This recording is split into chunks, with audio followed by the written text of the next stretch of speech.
Confusion இல்லாத வாழ்க்கையே இல்லைன்னு சொல்லலாம். ஏன்னா நமக்கு எல்லா இடத்துலையுமே ஒரு கன்ஃபியூஷன் இருக்கும். ஒரு காலேஜ் போகணும் அப்படின்னா கூட நம்ம வந்து இன்ஜினியரிங் போகணுமா, இல்லை வந்து ஆர்ட்ஸ் அண்ட் சயின்ஸ், இல்லை வந்து காமர்ஸ் இந்த மாதிரி போடாமா அப்படின்ற ஒரு தாட் ப்ராசஸ் நிறையவே இருக்கும். அதில் ப்ரிஃபர்டாக நிறைய பேர் என்ன சொல்லுவாங்க, இன்ஜினியரிங் போனால் தான் நல்ல சம்பளம் கிடைக்கும், ஸோ நீ இன்ஜினியரிங் படி அப்படின்னு சொல்லி பிளைண்டாக நிறைய பேர் இன்ஜினியரிங் சேர்ந்து படிச்சிருந்துருக்காங்க. மேபி நீங்களும் கூட படிச்சிருந்துருக்கலாம். ஆனால் உண்மையிலேயே இன்ஜினியரிங் உங்களுக்கு தானா அப்படின்னு பார்த்தோம்னா நிறைய பேருக்கு இருக்காது. ஒரு சில பேர் இன்ஜினியரிங் முடிச்சுட்டு கூட வேறு ஃபீல்டில் ஒர்க் பண்ணுவாங்க. ஐடி இல்லாமல் நான் ஐடி ஃபீல்டில் ஒர்க் பண்ணுவாங்க. ஒரு சில பேர் பார்த்தோம்னா டீச்சிங் ப்ரொஃபஷன் இல்லை கவர்மெண்ட் ஜாப் இந்த மாதிரி ஒரு சில பேருக்கு போவாங்க. இதுக்கான ரீசன்ஸ் என்ன அப்படின்னு பார்த்தோம் அப்படின்னா அவங்கள பற்றி அவங்களுக்கு முழுசாக தெரிஞ்சிருக்காதது தான் ஒரு காரணம் அப்படின்னு சொல்லுவேன். ஸோ ஆனால் அவங்களோட கோர் இன்ட்ரெஸ்ட் என்ன இருக்கும், அதாவது இப்போ ஒரு பர்சன் நான் படிக்க போனேன் அப்படின்னா எனக்கு உண்மையிலே என்னோட பர்சனாலிட்டிக்கு எது செட் ஆகும் அப்படின்றத ரியலைஸ் பண்ணுறது வந்து ரொம்பவே கம்மியாக தான் இருக்கும். ஸோ அப்போ அதுக்கு என்ன பண்ணலாம் அப்படின்னு பார்த்தோம்னா முதல்ல ஃபஸ்ட்டு நம்மளை பற்றி நம்ம தெரிஞ்சுட்டோம் அப்படின்னா நமக்கு எந்த மாதிரியான வேலை வாய்ப்புகள்லாம் இருக்கும், ஸோ அப்போ அதுக்கு நான் எதை படிக்கணும் அப்படின்றது நமக்கு நல்லாவே தெரிஞ்சிடும். அப்போ அந்த மாதிரி நம்ம படித்து போகிறப்ப நமக்கு பிடிச்ச மாதிரி லைஃப் ஜாய்ஃபுல்லாக இருக்கும், அதே மாதிரி நமக்கு ஒரு நல்ல ஒரு சம்பளமும் கிடைக்கும் அப்படின்னு சொல்லலாம். அதுக்கு முன்னாடி இந்த வீடியோ உங்களுக்கு பிடிச்சிருந்துச்சுன்னா இந்த வீடியோக்கு ஒரு லைக் பண்ணிக்கோங்க, இந்த சேனலை மறக்காமல் சப்ஸ்கிரைப் பண்ணிக்கோங்க. முடிஞ்ச அளவுக்கு இந்த வீடியோவை உங்கள் ஃப்ரெண்ட்ஸ் அண்ட் ஃபேமிலிஸ் இல்லை பேரண்ட்ஸ் எல்லாத்துக்குமே ஷேர் பண்ணுங்கள்.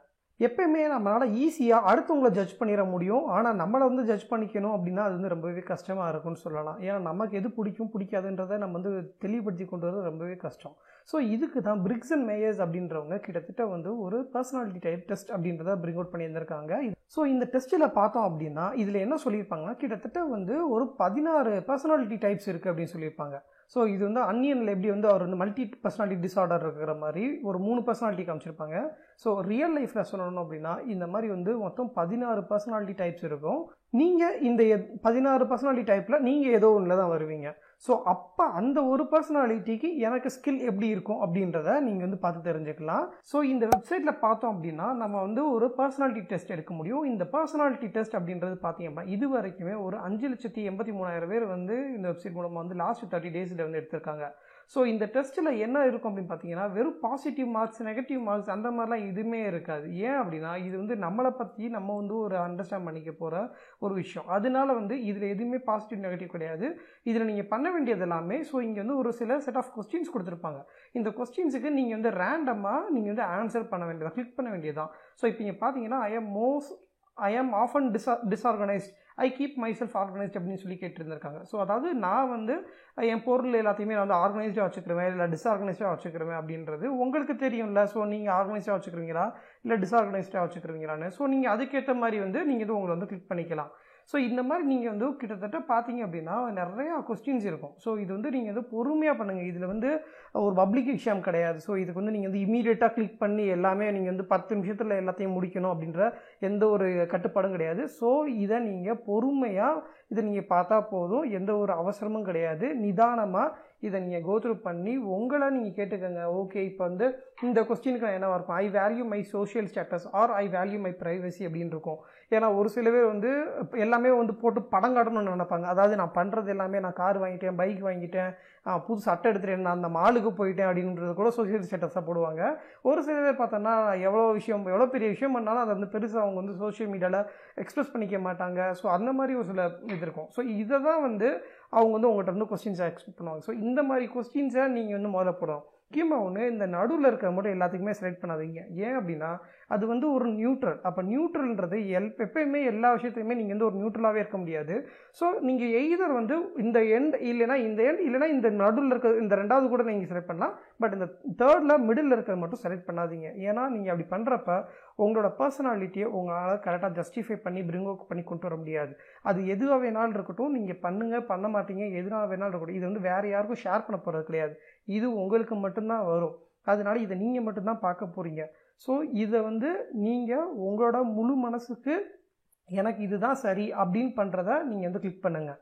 இதில் மொத்தம் 8 ஸ்டெப் இருக்குது. ஸோ இப்போ நம்ம இருக்கிறது ஃபஸ்ட்டு ஸ்டெப்பில் தான் இருக்கிறோம். இந்த ஃபஸ்ட்டு ஸ்டெப்லேயே கிட்டத்தட்ட வந்து ஒரு 10லேருந்து 15 கொஸ்டின்ஸ் கிட்டக்க இருக்கும். இது எல்லாமே செல்ஃப் எக்ஸ்ப்ளனேட்டரி தான். எதுவுமே வந்து ஈஸியாக நீங்கள் ரீட் பண்ணி பார்த்தாலே புரியும். சிம்பிள் இங்கிலீஷ் தான், ஒன்றும் காம்ப்ளெக்ஸ் இங்கிலீஷ்லாம் ஒன்றும் கிடையாது.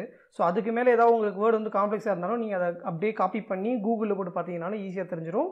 இது மொபைல் ஃப்ரெண்ட்லி கூட தான். ஸோ நீங்கள் மொபைல்லையும் இதை நீங்கள் தாராளமாக யூஸ் பண்ணலாம். A few moments later. So இப்போ நான் ரேண்டமாக கிட்டத்தட்ட 7 ஸ்டெப் நான் வந்து கம்ப்ளீட் பண்ணியிருக்கேன். ஸோ இதில் வந்து லாஸ்ட்டாக என்னோட மெயில் ஐடி கிடைச்சு நான் மெயில் ஐடியும் கொடுத்துருக்கேன். இதை நான் வந்து ஃபுல்லாக ரீட் பண்ணிலாம் கொடுக்கல, சும்மா ரேண்டமாக கிளிக் பண்ணியிருக்கேன்.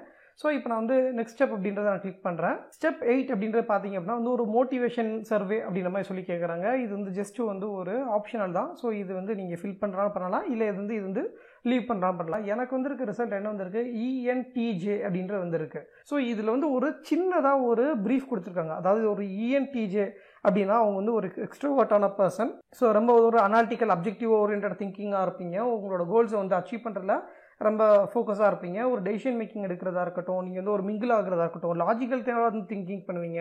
எப்பயுமே ஒரு விஷயத்தை வந்து ப்ராக்டிக்கலாக திங்க் பண்ண தெரிஞ்சிருந்திருப்பீங்க அப்படின்னு சொல்கிறாங்க. ஸோ இந்த விஷயங்கள் எல்லாமே உங்களுக்கு வந்து ஒரு ஆடட் அட்வான்டேஜாக இருக்கும். சரி, என்னோட பர்சனாலிட்டியை நான் தெரிஞ்சுக்கிட்டேன். இப்போ நான் வந்து கெரியர் ஆப்ஷன்ஸ் எப்படி இருக்குது அப்படின்றத தெரிஞ்சுக்கணும் அப்படின்றது. சரி, இந்த ENTJயோட பர்சனாலிட்டியை பற்றி பார்த்தோம் அப்படின்னா கிட்டத்தட்ட இது வந்து ஒரு least common type of personality அப்படின்னு சொல்கிறாங்க. இந்த பர்சனாலிட்டி வந்து ரொம்பவே வந்து ஒரு பாப்புலேஷனில் கம்மியாக இருக்கும். அதுலேயும் பார்த்தோம் அப்படின்னா ஒரு 2.3 பீப்புள் மென்னுக்கு தான் அதிகமாக இருக்கும், பொண்ணுங்களுக்கு வந்து கொஞ்சம் கம்மியாக இருக்கும். 1.5% தான். பில் கேட்ஸ், குவிண்டன் டரண்டினோ, அப்புறம் சொல்லணும்னா Harrison Ford, even Kamala Harris, so இவங்களாம் தான் ஃபேமஸ் ENTJ பர்சனாலிட்டிஸ் அப்படின்னு சொல்கிறாங்க. இந்த ENTJ அப்படின்ற பர்சனாலிட்டிக்கு எந்த மாதிரியான கேரியர் ரொம்பவே ஆப்டாக இருக்கும் அப்படின்னு பார்த்தோம் அப்படின்னா financial manager, fundraiser, insurance underwriter, loan officer, market research analyst, personal financial advisor, management ரோலில் அட்வர்டைசிங் அண்ட் ப்ரொமோஷன் மேனேஜர், இல்லை வந்து சேல்ஸில் இருக்கலாம், சேல்ஸ் மேனேஜராக இருக்கலாம், ஸோ ஏரோஸ்பேஸ் இன்ஜினியர், இல்லை வந்து biochemical engineer, civil engineer, computer hardware engineer. So வந்து இந்த பர்சனாலிட்டி எந்த மாதிரியான இதுக்குலாம் சூட் ஆகும் அப்படின்றது உங்களுக்கு நல்லாவே தெரிஞ்சுக்கும். ஸோ இது வந்து ஒரு ஜஸ்ட் வந்து ஒரு எக்ஸாம்பிள் தான். ஸோ இந்த மாதிரி மொத்தம் 16 டைப்ஸ் இருக்குது. ஸோ அப்போ உங்களுக்கு நீங்கள் உங்களுக்கு எந்த பர்சனாலிட்டி சூட் ஆகுதோ அதை வந்து நீங்கள் வந்து என்ன பண்ணுங்கள், கமெண்ட் பண்ணுங்கள். ஸோ அந்த இப்போ இந்த மாதிரி ENTJ இந்த மாதிரி வருது அப்படின்னா நீங்கள் உங்களுக்கு என்ன வந்துச்சு அப்படின்றத நீங்கள் வந்து இந்த வீடியோக்கு கீழே கமெண்ட் பண்ணுங்கள். நீங்கள் இப்போ காலேஜ் படிச்சுட்டு இருக்கீங்க, இல்லை நீங்கள் ஆல்ரெடி ஒரு கம்பெனியில் வேலை பார்த்துட்டு இருக்கீங்க, ஏதோ ஒரு ரோலில் ஒர்க் பண்ணிட்டு இருக்கீங்க, பட் ஆனால் உங்களுக்கு வந்து ஒரு முழு மனசாக நீங்கள் வேலை பார்க்கல அப்படின்னு ஃபீல் ஆகுறப்ப இதை மாதிரி நீங்கள் எடுத்து பார்க்குறப்ப உங்களோட பர்சனாலிட்டிக்கு அது உண்மையிலே சூட் ஆகுதா அப்படின்றது தெரிஞ்சிடும். ஸோ அப்போ அது சூட் ஆகலை அப்படின்னா உங்களுக்கு எந்த மாதிரியான கெரியர் ஆப்ஷன்ஸ்லாம் இருக்குது, நான் இப்போ வந்து லிஸ்ட் ஆஃப் ஜாப் ஆப்பர்ச்சுனிட்டிஸ் சொன்னேன். ஸோ இந்த மாதிரி ஒரு டைட்டிலை வச்சு அப்போ நமக்கு அதுக்கான ரோல் எங்கே இருக்கும் அப்படின்னு நம்ம சர்ச் பண்ணி பார்க்குறப்ப கூட இன்னும் கொஞ்சம் ஃபர்தராக ரிசர்ச் பண்ணுறப்ப நமக்கு வந்து ஒரு டீட்டெயில்டு அனாலிசிஸ் கிடைக்கும். ஸோ அப்போ நம்ம அது மூலமாக ஒரு ஜாப் ஆப்பர்ச்சுனிட்டிஸ்க்கு போகிறதுக்கான வாய்ப்புகள் அதிகமாகவே இருக்குது. இந்த வீடியோ உங்களுக்கு பிடிச்சிருந்துக்கும்னு நினைக்கிறேன். இந்த வீடியோக்கு மறக்காமல் ஒரு லைக் பண்ணுங்கள். இந்த சேனலை இது வரைக்கும் நீங்கள் சப்ஸ்கிரைப் பண்ணலை அப்படின்னா சப்ஸ்கிரைப் பண்ணி பெல் பட்டனை கிளிக் பண்ணி எனேபிள் ஆல் நோட்டிஃபிகேஷன் கொடுத்துக்கோங்க. ஸோ நான் போடுற கண்டென்ட் எல்லாமே வேல்யூபிளாக இருக்கும், கண்டிப்பாக உங்களுக்கு யூஸ்ஃபுல்லாக இருக்கும் அப்படின்றத நான் 100% சொல்லுவேன். அதே மாதிரி இந்த வீடியோவை முடிஞ்ச அளவுக்கு உங்கள் ஃப்ரெண்ட்ஸ் அண்ட் ஃபேமிலிஸ்க்கு ஷேர் பண்ணுங்கள். அதோட மறக்காமல் நீங்கள் இந்த டெஸ்ட்டை அட்டன் பண்ணிவிட்டு உங்களுக்கு என்ன பர்சனாலிட்டிஸ் வந்திருக்கு அப்படின்றத நீங்கள் வந்து கமெண்ட்டில் டைப் பண்ணுங்கள். ஸோ அப்போ அதுக்கு மூலமாக என்ன மாதிரியான ஒரு ஜாப் ஆப்பர்ச்சுனிட்டிஸ் இருக்கும், இல்லை அதுக்கு நீங்கள் என்ன படிக்கணும் அப்படின்றத கூட நான் உங்களுக்கு சொல்கிறேன்.